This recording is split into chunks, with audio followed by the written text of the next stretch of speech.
कहा था ना मैंने, मुझसे मत उलझना, लेकिन तूने मेरी बात नहीं सुनी। क्या मिला? जीते जी जब तू मेरा कुछ नहीं बिगाड़ पाई,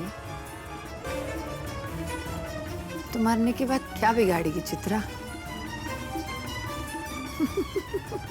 हो गए ना चारों खाने चित।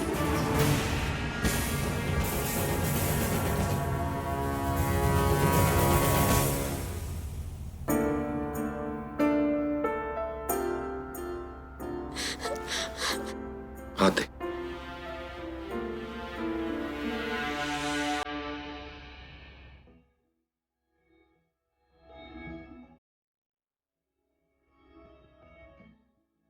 हमेशा जिद नहीं करनी चाहिए, कभी कभी दूसरों की बात भी सुन लेनी चाहिए।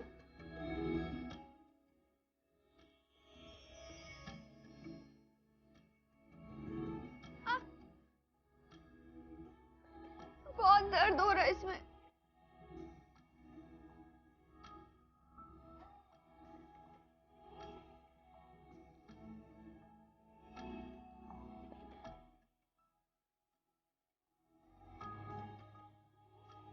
बस हो गया, थोड़ा ही बचा है।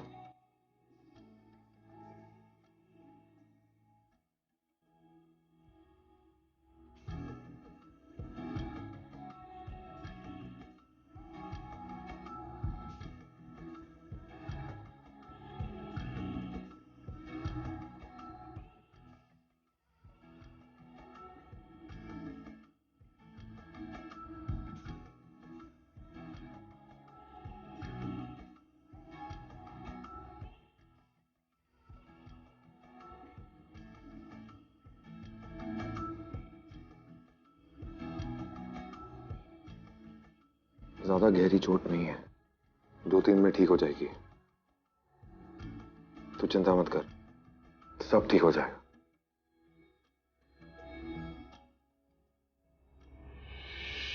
कुछ ठीक नहीं होगा माधव, ये सब जो हुआ है वो ठीक नहीं है। जो भी कुछ हो रहा है वो ठीक नहीं है माधव। क्या मतलब? मतलब मेरी मेहंदी का पूछना,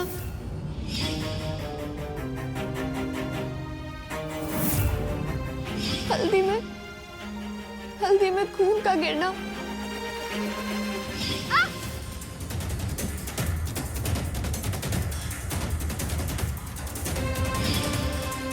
ये अपशगुन है माधव। कहीं कोई संकेत तो नहीं है ना हमारे साथ कुछ बुरा होने वाला है? कहीं हमारी शादी तो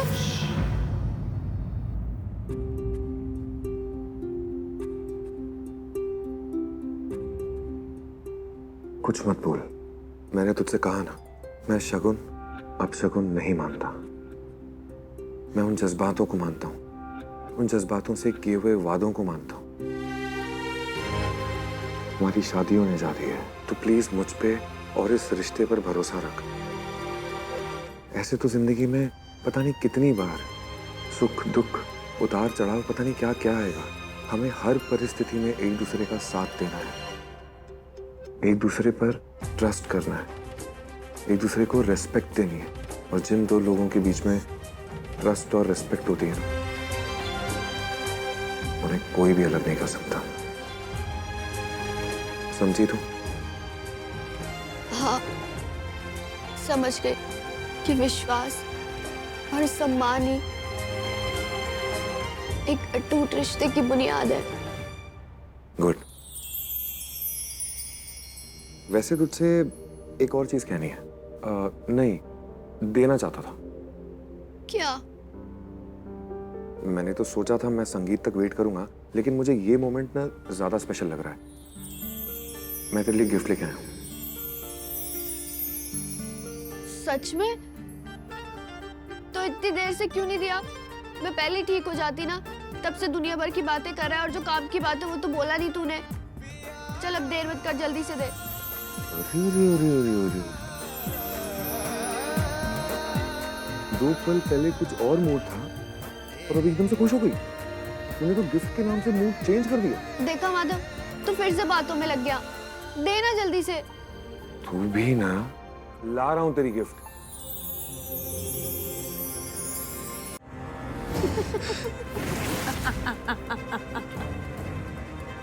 जितने हाथ पैर मारने मार ले, तेरे सामने बैठी हुई है। तू मेरा कुछ नहीं बिगाड़ सकती चित्रा, कुछ नहीं।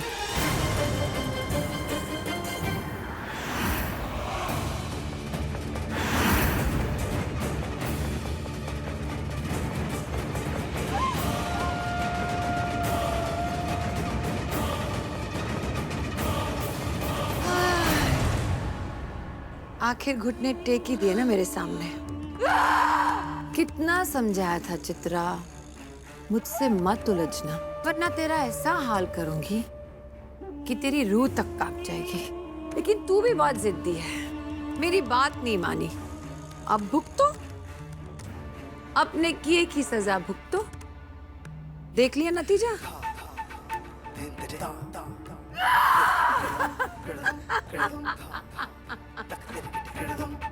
हार गई तू चित्रा, हार गई। तेरे पास अब कुछ भी नहीं है, ना तेरी शक्ति, ना तेरा माधव। माधव तो तन मन धन से वैदेही का हो चुका है। अब तुझे यहाँ रहने की कोई जरूरत नहीं है। वो तो तेरी यादों को भी भुला देगा। फिर तू क्या करेगी यहाँ रहकर? तू माधव का बीता हुआ कल थी और वैदेही माधव का आने वाला कल है। अब तू क्या करेगी? माधव तो सिर्फ और सिर्फ वैदेही के साथ यादें बनाएगा और तेरी यादें खत्म। ये देखा,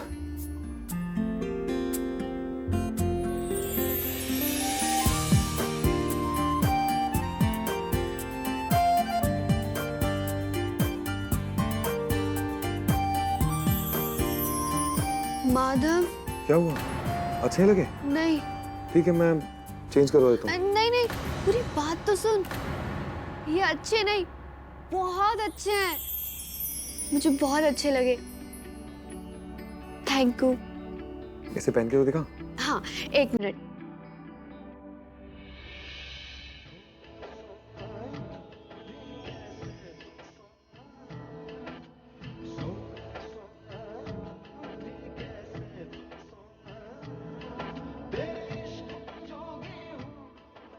मैं मदद करूं? नहीं नहीं, मैं कर लूंगी।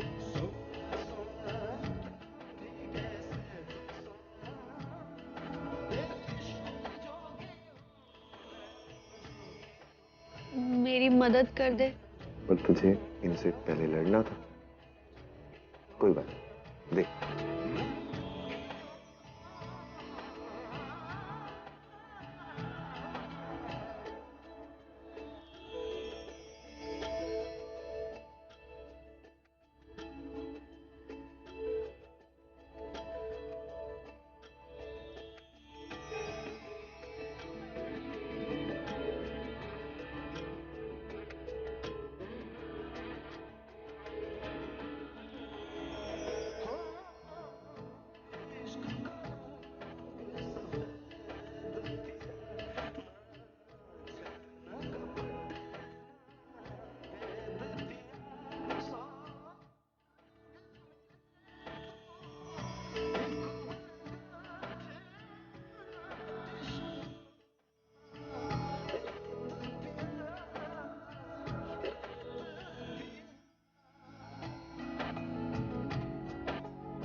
कैसे लग रहे हैं मुझ पे?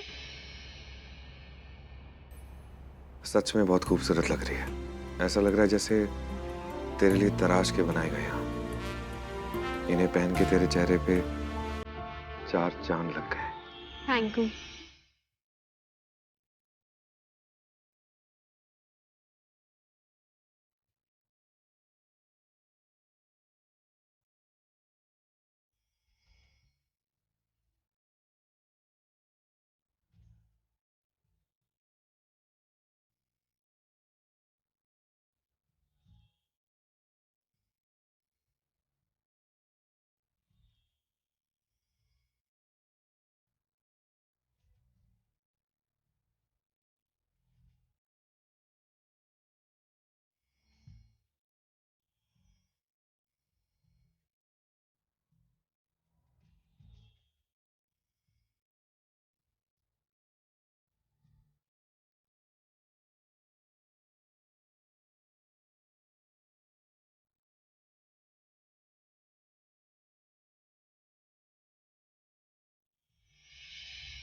चित्रा की यादों का नामो निशान तक नहीं है।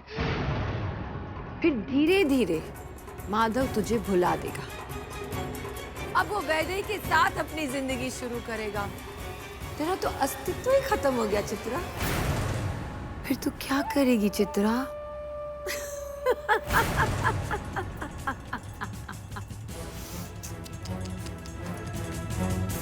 बहुत तरस आ रहा है मुझे तुझे देखकर चित्रा।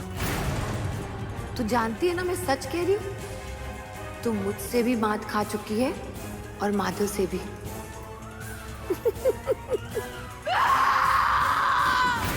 बहुत शौक था ना तुझे माधव और वैदेही की शादी कराने का। माधव और वैदेही की शादी तो हो जाएगी, फिर तू जलेगी उन दोनों को साथ देखकर, तड़प तड़प कर।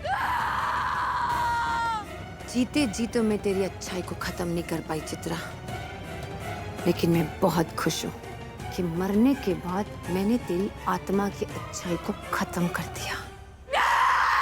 मैंने कहा था ना चित्रा, नीलांबरी कभी हार नहीं मानती। तू हारी, मैं जीती।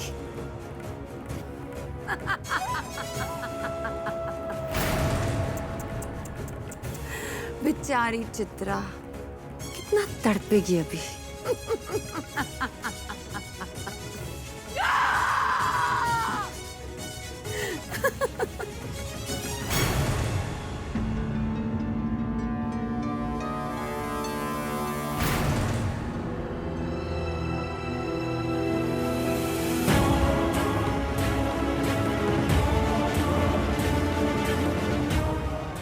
चित्रा!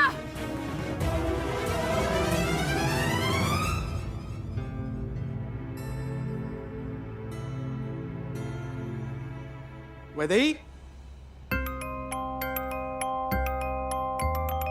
अरे रुक जा वहीं रुक जा। अरे वैदेही, तूने तो मुझे यहाँ पे बुलाया था। हाँ पर पहले अपनी आंखें बंद कर। अरे वैदेही, मैं जा रहा हूँ वापस। रुक ना, और अपनी आंखें बंद कर। आंखें? अच्छा बोल। अरे क्या कर रही है यार?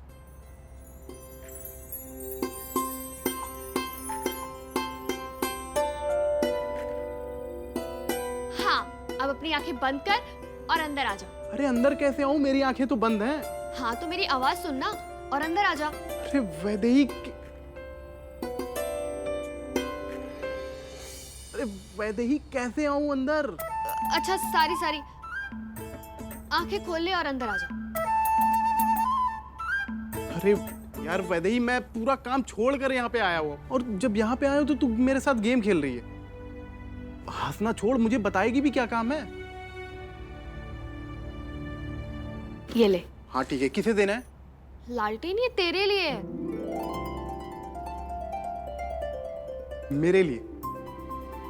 पहले बोलना चाहिए ना। अरे यार, ये मेरे लिए? अरे वैदेही, ये तो बहुत ही खूबसूरत है यार। Thank you so much Vaidehi, ये सच में बहुत अच्छा है यार। लेकिन इस गिफ्ट देने की वजह क्या है? लालटेन, उपहार देने की वजह नहीं होती, भावनाएं होती हैं। और ये उपहार एक बहन अपने भाई को दे रही है। लालटेन, तूने एक भाई की तरह हमेशा मेरी मदद की है, हमेशा मेरा साथ दिया है, और ये उपहार ना उसी के थैंक यू के लिए। सच पूछो तो वैदेही, थैंक्स तो मुझे बोलना चाहिए। आज तूने अपना भाई बना के मुझे इतनी इज्जत दी, मुझे इतना सम्मान दिया। तुझे मालूम भी नहीं है तूने आज क्या बोला है। और तुझे तो ये भी नहीं पता वैदेही, तू और माधव मेरे लिए कितने ज्यादा जरूरी हो। तुम दोनों को जब भी मैं साथ में देखता हूँ तो मुझे इतनी खुशी मिलती है कि मैं लफ्जों में भी नहीं बयां कर सकता। बस मैं ऊपर वाले से यही दुआ करूंगा कि तू और माधव मेरे सबसे अच्छे दोस्त बन के रहे। और ये कुर्ता ना, ये कुर्ता मैं तेरी शादी में पहनूंगा। लेकिन एक प्रॉब्लम है। क्या? प्रॉब्लम ये है कि एक तरफ माधव ने मुझे तेरा देवर बना दिया और इधर तूने मुझे अपना भाई बना लिया। अब मुझे समझ में नहीं आ रहा कि मैं कौन सा रिश्ता निभाऊं, भाई का या देवर का। लालटेन, ये तो तेरे ऊपर है कि तुझे भाई बनना है या देवर बनना है। वो पॉसिबल नहीं है, क्योंकि माधव मेरे लिए राम है और तू मेरे लिए सीता हो, और खुद मैं हनुमान। वैदेही, मुझे लगता है कि तुझे भाई बहुत सारे मिल जाएंगे, लेकिन परम भक्त सिर्फ एक ही मिलेगा।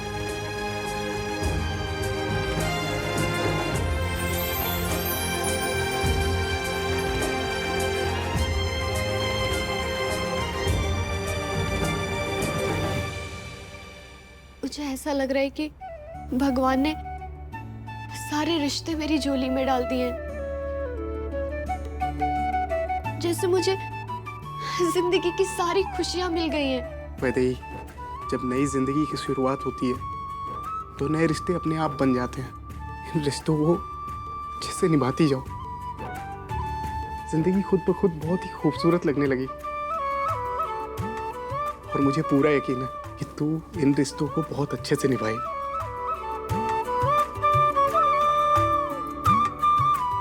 मैं भी यही चाहती हूँ कि मैं अपना हर रिश्ता पूरी ईमानदारी से निभाऊं, फिर चाहे वो राम जी के साथ हो या हनुमान के साथ।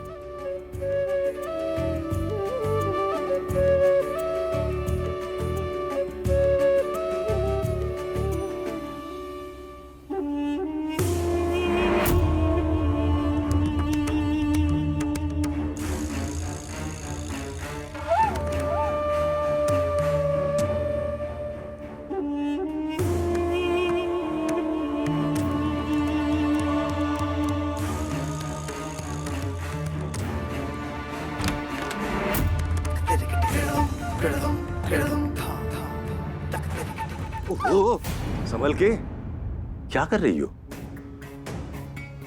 कोई बात नहीं है।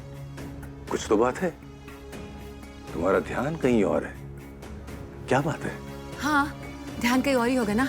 शादी का घर है तो 100 चीजें करनी होती है, एक जगह कैसे होगा? और यहाँ आप खड़े खड़े मुझसे 100 सवाल पूछ रहे, उससे अच्छा मेरा हाथ बटाइए ना, कुछ काम कीजिए। ध्यान कहाँ है, ये कहाँ है?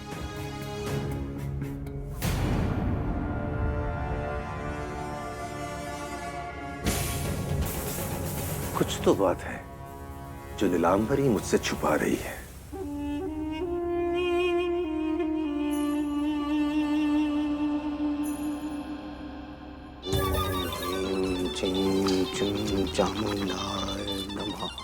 कब से घंटी बज रही है, ये तांत्रिक फोन क्यों नहीं उठा रहा है? ओम ह्रीं क्लीं चामुंडाय नमः।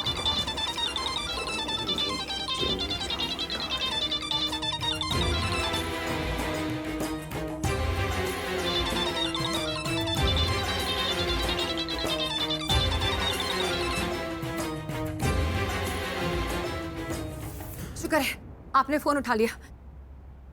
वो चित्रा कहाँ गायब हो गई है? क्या? पता नहीं, काजल लगाने के बाद भी दिखाई नहीं दे रही है। और जैसा आपने कहा था मैंने वैसा ही किया था। उस मिट्टी का प्रयोग मैंने सही तरह से किया था, लेकिन वो छटपटा भी रही थी, कमजोर भी हो गई थी, लेकिन अचानक कहाँ गायब हो गई? ये कैसे हो सकता है? यह असंभव है। उस मिट्टी से उसकी शक्तियों को नष्ट हो जाना चाहिए था, उसकी आत्मा को नहीं। जरूर तुमसे मिट्टी के उपयोग में किसी प्रकार की भूल हुई है नीलांबरी। नहीं नहीं नहीं नहीं नहीं, मेरे से कोई गलती नहीं हुई है। जैसा आपने मुझे समझाया था मैंने बिल्कुल वैसा ही किया है। फिर अचानक वो कहाँ गायब हो गई मुझे नहीं पता। गायब नहीं हुई है वो, हमारे आसपास ही होगी। क्या? लेकिन अब क्रोध की आग में वो क्या कदम उठाएगी, ये जानना तो मेरे लिए भी मुश्किल होगा।